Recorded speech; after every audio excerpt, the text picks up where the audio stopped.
भारतातील पहिल्या महिला शिक्षिका म्हणून सावित्रीबाई फुले यांनी शिक्षणाला सामाजिक परिवर्तनाचे प्रभावी साधन मानले. समाजातील अपमान, बहिष्कार आणि अन्याय सहन करत असतानाही त्यांनी मुलींच्या शिक्षणासाठी आपले संपूर्ण आयुष्य समर्पित केले.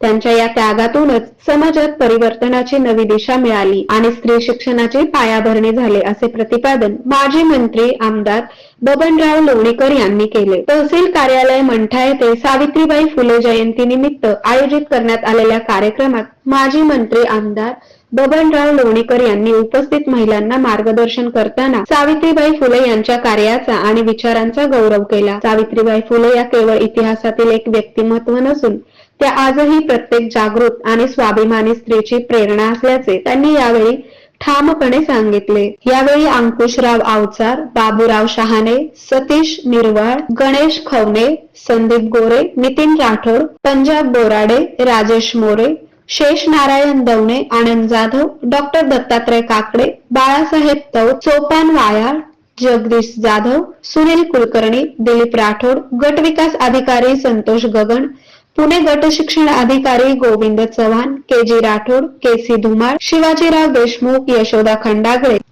छाया चव्हाण, सुरेखा निकाळजे, शिल्पा बनसोडे, मंदा दीक्षित, सुनंदा फुले, पुष्पा आंबुलगे, शशिकला ठाकरे, राजश्री खंडागळे, ज्योती चव्हाण, विद्या पतंगे, सुलभा मार्कंड यांच्यासह अनेकांची उपस्थिती होती. अनेक मंदिरं त्या काळात मुस्लिम आक्रमक जे काही हल्लेखोर होते बाहेरच्या देशात आपल्या देशात यायचे आणि मंदिरं तोडायची.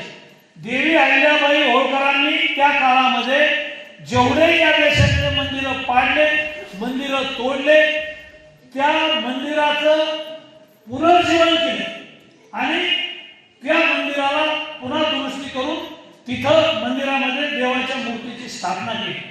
महान कार्य देवी अहिल्याबाई होळकरांनी केले. गावागावामध्ये पिण्याच्या पाण्याचे बारवळ त्यांनी त्या काळात बांधले. दुष्काळ पडला तर अहिल्याबाई होळकरांनी दुष्काळाच्या काळामध्ये गोदामाची गोदामं रिकामी केली आणि गरिबांना मोफत धान्य वाटलं. त्या काळात छत्रपती शिवाजी महाराजांचं नाव रयतेचे राजे का पडलं?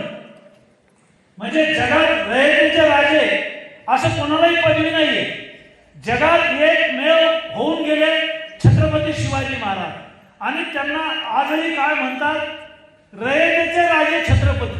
त्या काळात दुष्काळ पडला, त्यावेळी छत्रपती शिवाजी महाराजांनी राज्याचे देशाचे जे गोडाऊन आहेत धान्याचे ते रिकामे केले आणि गरिबांना दुष्काळाच्या काळात धान्य वाटले. म्हणून आज छत्रपती शिवाजी महाराजांचं नाव घेतलं जातं, म्हणून आज देवी अहिल्याबाई होळकरांचं नाव घेतलं जातं, म्हणून आज शिक्षणाची दारं खुली केली.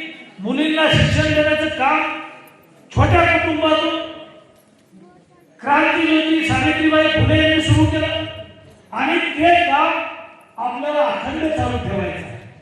त्यांच्या विचाराने चालायचं आहे, त्यांच्या विचाराने पुढे जायचं आहे. अधिक महिलांचं मुलींचं शिक्षण करायचं आहे. ह्या बचत गटाच्या माध्यमातून, राष्ट्रीयकृत बँकेच्या माध्यमातून महिला लखपती झाल्या पाहिजे, मग महिला करोडोपती झाल्या पाहिजे. हा सातत्याने प्रयत्न माननीय देवेंद्रजी फडणवीस करतात, राज्याचं सरकार करते. केंद्रामध्ये मोदीजी दर महिन्याला एका राज्याच्या बचत गटाच्या महिलांच्या बैठका घेतात आणि म्हणून अशा ज्या काही महिला असतात, निमित्त काहीतरी आपल्याला हवं असतं आणि म्हणून देवी अहिल्याबाई होळकर यांच्या नावानं सुद्धा आपण 500 महिलांचा गौरव पुरस्कार परतूरला घेतला.